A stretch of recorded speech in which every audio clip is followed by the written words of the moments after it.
قرآن کی آیات کے بارے میں میرا آپ سے سوال ہے. پہلا سوال تو یہ ہے کہ جہاں پہ اللہ نے یہ کہا وَإِذْ قَالَ رَبُّكَ لِلْمَلَائِكَةِ إِنِّي جَاعِلٌ فِي الْأَرْضِ خَلِيفَةً، یہ آلریڈی ڈیسائیڈڈ تھا کہ میں نے زمین پر اپنا ایک نائب بنانا ہے. اس کا تعین ابھی نہیں ہوا. میرے الفاظ میں آپ کو عین غین اور ہا بہت نظر آئے گی، اس لیے کہ میں کافی زیادہ جو ہے وہ جگہوں سے پھر کر آیا ہوں، تو مجھے کچھ غلط نہ سمجھیے گا. نہیں اچھا، کوئی بات نہیں سر. صحیح. آئین غائن آپ کی ہے سر، نکالیں. زبان بھی آپ کی ہے، آئین غائن بھی آپ کی ہے، نکالیں، کوئی مسئلہ نہیں. ٹھیک ہے جی. سورۃ البقرہ میں آیت ہے وَعَلَّمَ آدَمَ الْأَسْمَاءَ كُلَّهَا ثُمَّ عَرَضَهُمْ عَلَى الْمَلَائِكَةِ فَقَالَ أَنبِئُونِي. یہ آپ کو پتہ ہے کہ اللہ نے سکھا دیے آدم کو تمام چیزوں کے نام، اور پھر کہا کہ مجھے اس کے بارے میں بتاؤ کہ میں نے تم کو کیا سکھایا. یہ غالباً فرشتوں کے آگے کھڑے ہو کر یہ بات آدم سے کہی جا رہی ہے تاکہ ان کو یہ بتایا جائے کہ جو تم نے کلیم کیا تھا یہ اس کلیم پہ پورا نہیں اترتے. میری اپنی تخلیق کا معاملہ ڈفرنٹ ہے، میں نے اس کو کچھ سکھایا ہے. اس کے بعد ہی ایک اگر آپ سورۃ غالباً ہجر ہے، وہاں پہ یہ کہا گیا فَإِذَا سَوَّيْتُهُ وَنَفَخْتُ فِيهِ مِن رُوحِي فَقُوعُوا لَهُ سَاجِدِينَ. تو اب یہ جو ڈسکشن ہے، آرگیومنٹ ہے، جو ڈسکشن ہو رہی ہے آدم کی فرشتوں کو ان تمام ناموں کے بارے میں بتاتے ہوئے، ٹھیک ہے، یہاں پہ تو محض ایک قسم کا کانٹرڈکشن ہے کہ اگر تو اللہ نے اس میں روح پھونک دی تو ان کو تو فوراً سجدے میں جانا تھا. اگر فوراً سجدے میں جانا تھا تب ابلیس نے جو ہے وہ ڈینائی کرنا تھا.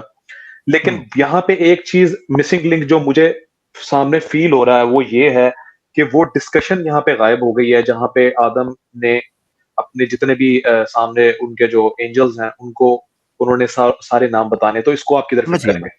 سمجھ گیا میں. دیکھیں، آپ کو نا کلام کے اندر اجمال اور اختصار کو سمجھنا بڑا ضروری ہے. جلال الدین سیوطی نے الاتقان فی علوم القرآن میں بھی اس کا ذکر کیا ہے کہ قرآن میں جو تکرار آئے ہیں ان میں حکمتیں کیا ہیں، اور اجمال اور اختصار کے فارمولوں کو سامنے رکھنا چاہیے. آپ کو وہاں روح کے الفاظ نہیں ملیں گے جب سجدے کی بات ہوئی، یہ آپ کو سورہ حجر میں ملیں گے کہ جب ہم اس میں روح پھونک چکے تو کہا کہ اب سجدہ کرو، تو اس کے لیے وہ جھک گئے. یہ سورہ بقرہ میں نہیں ملیں گے. چلو وہاں تو تفصیل کے ساتھ ہے نا، وہاں ہونے چاہیے تھے. اسی لیے اجمال اور اختصار کے فارمولے کو بیان کیا جاتا ہے تاکہ کچھ فلیشز اور کچھ گلمپس ہوتے ہیں واقعات کے، وہ ایک جگہ پر آتے ہیں، پھر ریورس فارم کے اندر ان کے اندر چھپی ہوئی چند چیزوں کو اور کھول کر بیان کر دیا جاتا ہے. قرآن کا عامر بھائی میں آپ کو روک سکتا ہوں؟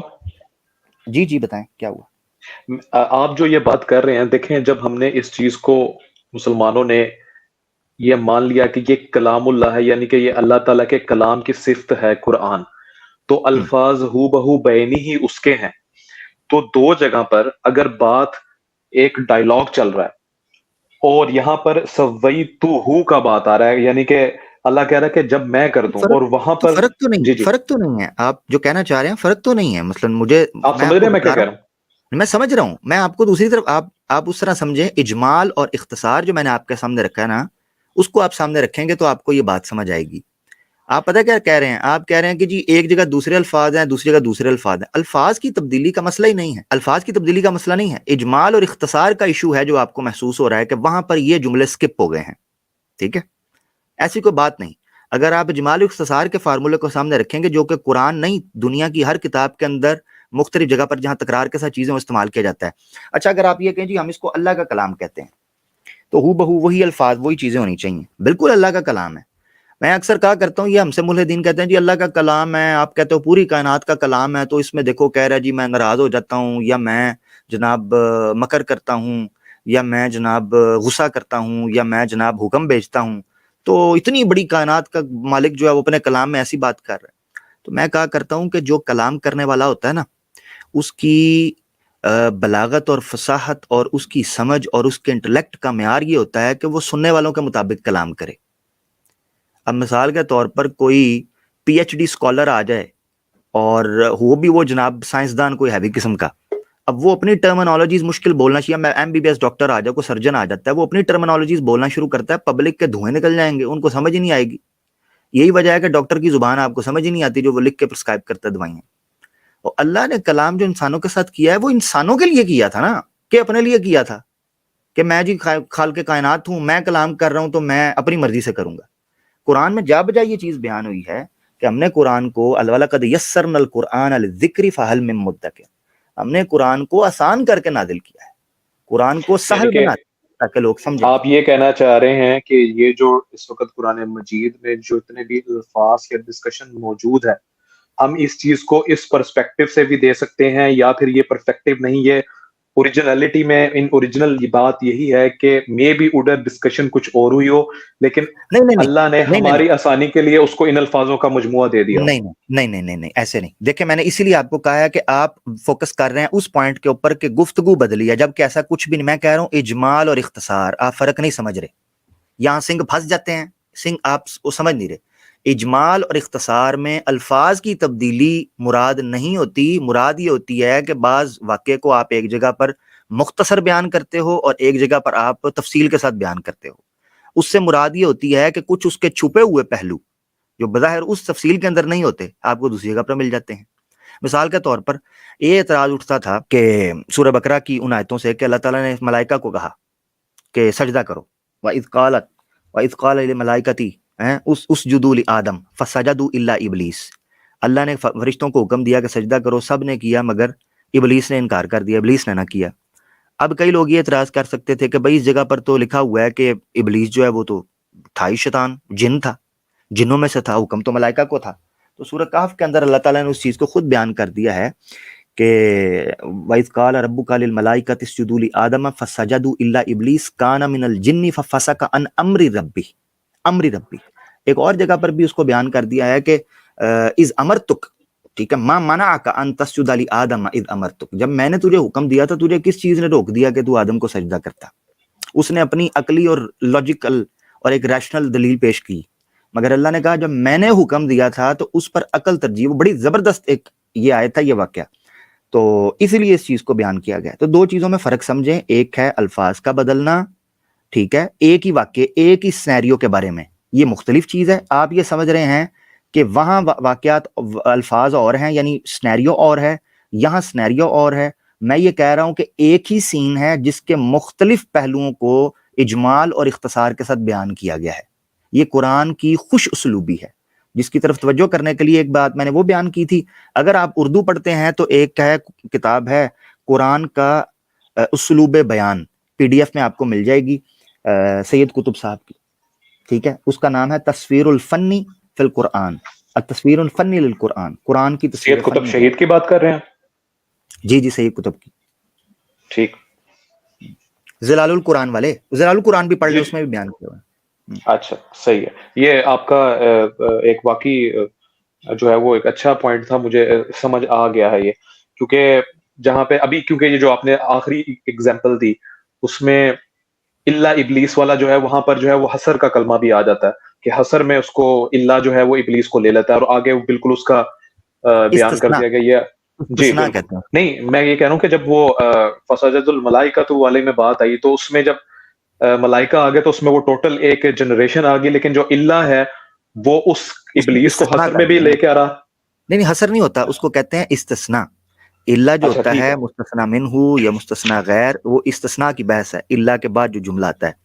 حسر ہوتا ہے کہ جب آپ اللہ کے ساتھ آگے پیچھے نفی آئے پیچھے، تب وہ اس کو حسر کے اندر لے کر آتا ہے۔ اچھا خیر، آپ دوسری طرف آ جائیں جی۔ اور جی میں نے یہ کہا تھا، میں آپ سے یہ پوچھنا چاہ رہا ہوں اب کہ اس سارے واقعے کو اگر آپ ذہن میں رکھیں، اگر اس کی ٹوٹل جتنی بھی اس کی آیتیں ہیں قرآن کی اس کو آپ سامنے لے کر آئیں، تو شروع سے ہی یہی ایک فیلنگ آنا شروع ہو جاتی ہے کہ آدم کو ہمیشہ کے لیے بنایا ہی دنیا کے لیے گیا تھا، ٹھیک؟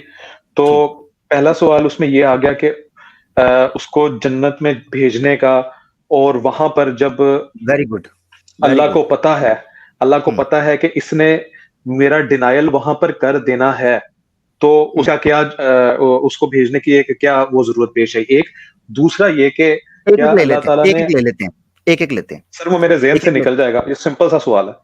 اچھا میں نے سوچا آپ نے لکھ کے رکھا ہوگا، میں نے کہا چلیں کر نہیں لیں۔ نہیں سر، یہ میرے مائنڈ میں آ رہے ہیں، میں آپ سے پوچھ رہا ہوں۔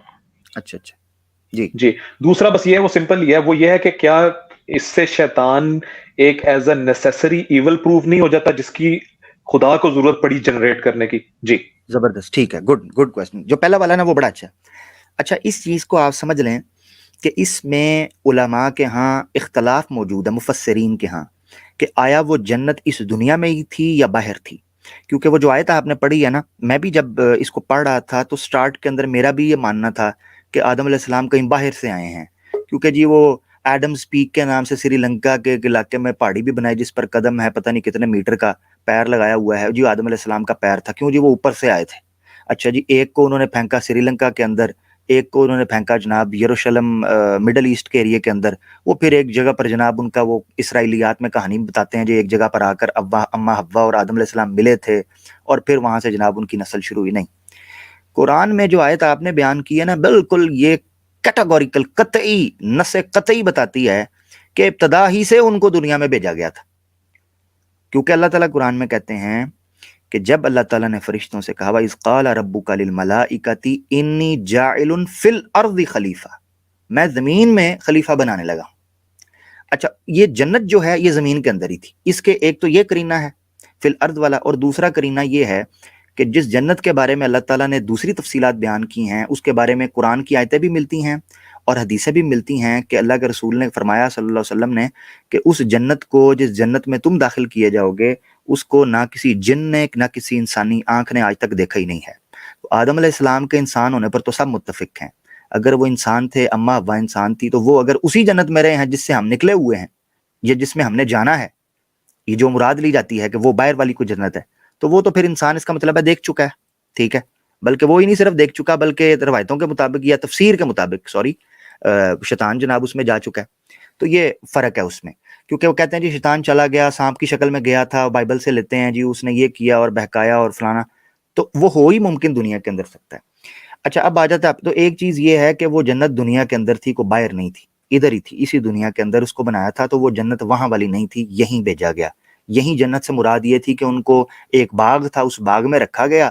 اس باغ کے اندر ان کو صرف شریعت کا ایک حکم دیا گیا تھا.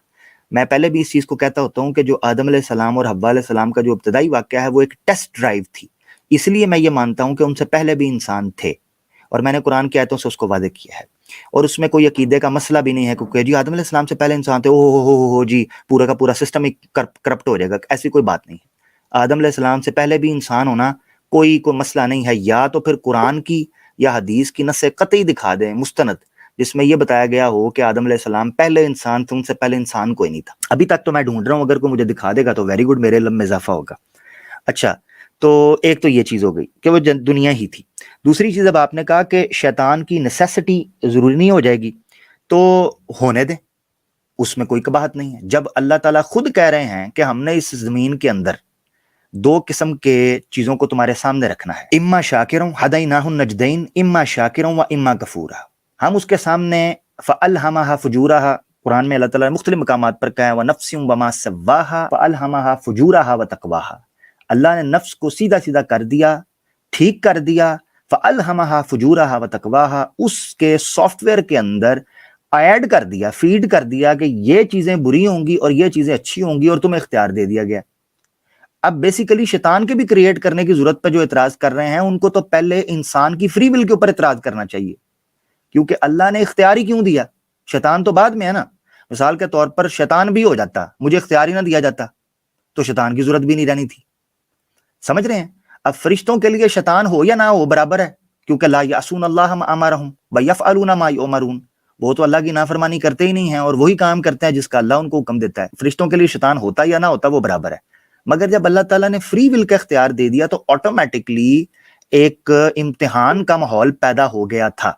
اس ماحول کے لیے پھر شیطان کا ایک کردار جو ہے وہ آپ کے سامنے آتا ہے، اور وہ ہر انسان کے ساتھ ہے. اللہ کے رسول نے فرمایا کہ وہ خون کی طرح دوڑتا ہے. آپ کے اندر دو نفس رکھے ہیں بڑے، ایک نفس لوامہ اور ایک نفس امارہ. ان النفس لامارۃ بالسوء، سورہ یوسف میں آتا ہے کہ نفس جو ہے لامارۃ بالسوء، اور ایک آتا ہے نفس لوامہ، ایک ایسا نفس جو ہے جو ملامت کرتا رہتا ہے.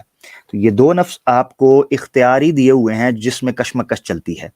ایکسٹرنل ٹریگر کرنے والی چیزیں جو اللہ نے رکھی ہیں ان میں سے ایک شیطان ہے، دنیا کی ظاہری نمود و نمائش ہے جو آپ کے سامنے آتی ہے. تو یہ ضروری تھا امتحان کے لیے، اس کو پلان ہی ایسے کیا گیا تھا.